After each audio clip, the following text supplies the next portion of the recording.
ये कहानी उस वक्त की है जब देश की आज़ादी को 10 साल बीत चुके हैं। दिन का समय है और एक छोटा सा गांव है जहां से एक बस गुजर रही है। अचानक से बस में कुछ आवाज आती है और वह 2-3 झटके खाकर रुक जाती है। बस के अंदर काफी मुसाफिर सफर कर रहे होते हैं। वे चिंता के भाव से बस ड्राइवर से पूछते हैं कि बस को क्या हुआ और वह अचानक से रुक क्यों गई।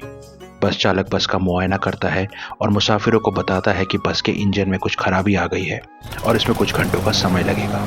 उसी बीच बस में एक पत्रकार भी सफर कर रहा होता है। पत्रकार बस चालक की बात सुनकर गांव में नदी किनारे घूमने निकल पड़ता है। कुछ दूर चलते ही वह देखता है कि बहुत सारी नावें नदी किनारे खड़ी होती हैं और उनके नाविक बड़े उत्साह से नदी में नाव की सैर कराने के लिए मुसाफिरों को आवाजें लगा रहे होते हैं। उन्हीं नावों के अंत में एक नाविक अपनी नाव में शांत बैठा नदी की ओर देख रहा होता है। पत्रकार उस नाविक से कहता है कि वह उसे नदी में सैर कराने के लिए ले चले।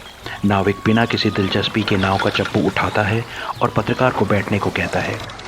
नाविक पत्रकार को नदी की सैर कराता है और इसमें शाम हो जाती है। जैसे ही वे लोग नदी के बीचों बीच पहुंचते हैं, पत्रकार नाविक से कहता है कि वह नाव को बीच में ही रोक दे। पत्रकार नदी की स्थिरता और शांति को देखकर नाव में आराम करने के लिए लेटता है और सफर से थके होने के कारण सो जाता है। कुछ देर बाद अचानक पत्रकार पानी में चप्पू चलाने की आवाज सुनता है और जग जाता है। वह देखता है कि एक स्त्री नाव में एक हाथ में लालटेन लिए जा रही है। पहले तो पत्रकार को अपनी आंखों पर विश्वास नहीं होता, परंतु जब वह स्त्री उस लालटेन को नदी के बीचों बीच एक पत्थर पर रख देती है, तब पत्रकार बड़े ही आश्चर्य से नाविक से पूछता है कि यह स्त्री कौन है और यह लालटेन को नदी के बीचों बीच रखने का क्या कारण है। नाविक नाव को किनारे की ओर मोड़ते हुए बताता है कि कुछ सालों पहले जब पूरा देश अंग्रेजों का गुलाम था, बहुत से क्रांतिकारी अंग्रेजों के खिलाफ लड़ रहे थे और उनमें से कुछ इस गांव के और आसपास के गांव के भी थे। उन्हीं में से एक व्यक्ति की इसी स्त्री के साथ शादी होने वाली थी, जिसे अभी आपने लालटेन रखते देखा। क्रांतिकारियों के कारण अंग्रेजों ने आने जाने वाली सड़कों पर पहरेदारी बहुत बढ़ा दी थी, इसीलिए क्रांतिकारी पानी के रास्ते यहाँ आते जाते थे। यह स्त्री रोज आकर नदी के बीचों बीच इस लालटेन को रख देती थी, जिससे वह आदमी बिना अंग्रेजों के हाथ आए इस रोशनी को देखकर गांव की ओर आ सके। वह व्यक्ति गांव के लोगों को अंग्रेजों से लड़ने के लिए प्रेरित भी करता था और उनको विभिन्न प्रकार के प्रशिक्षण भी दिया करता था, जैसे कि हाथों से लड़ना, बंदूक चलाना इत्यादि। वो दोनों जब भी मिलते, अपना ज्यादातर समय सामने पहाड़ी पर साथ में व्यतीत करते थे।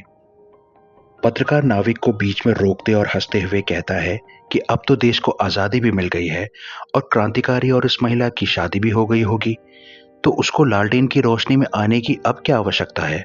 नाविक थोड़ी देर रुककर गहरी सांस लेकर बोलता है कि हर कहानी का अंत सुखदायक नहीं होता। इस पर पत्रकार आश्चर्यचकित होकर पूछता है, क्यों, क्या हुआ। नाविक बताता है कि एक दिन जब उस स्त्री ने लालटेन को उसकी जगह पर रखा, उसके चाहते ही किसी कारणवश वह लालटेन बुझ गया। इसी लालटेन के भरोसे ही उस क्रांतिकारी ने नदी में छलांग लगाई थी। रात के अंधेरे में वह लालटेन के प्रकाश को ढूंढ नहीं पाया और बह गया। उस दिन से यह स्त्री निरंतर रात में इस आशा में है कि एक दिन वह क्रांतिकारी इस लालटेन के प्रकाश को देखकर उससे मिलने फिर से इस गांव में आएगा। पत्रकार बहुत ही शोक प्रकट करते हुए कहता है कि यह तो बहुत ही बुरा हुआ इन दोनों के साथ। वह नाविक से पूछता है कि उस दिन वहां लालटेन किस कारण से बुझ गया था, उसके बारे में कुछ पता चला। इतने में ही दूर से बस चालक की आवाज आती है कि बस ठीक हो गई है, सभी मुसाफिर बस की ओर आ जाएं। और नाविक बिना कुछ कहे और सर झुकाए पत्रकार को किनारे पर छोड़ देता है। पत्रकार बस की तरफ बढ़ ही रहा होता है कि पीछे से नाविक आवाज देता है और कहता है, साहब, प्यार बहुत बुरी चीज है। प्यार आपको पागलपन की हद तक ले जा सकता है और प्यार का ना मिलना भी किसी को पागलपन की हद तक पहुंचा सकता है। इसके बाद चारों ओर एक अजीब सा सन्नाटा छा जाता है और सोच में डूबा पत्रकार नाविक को देखता हुआ बस की तरफ चला जाता है।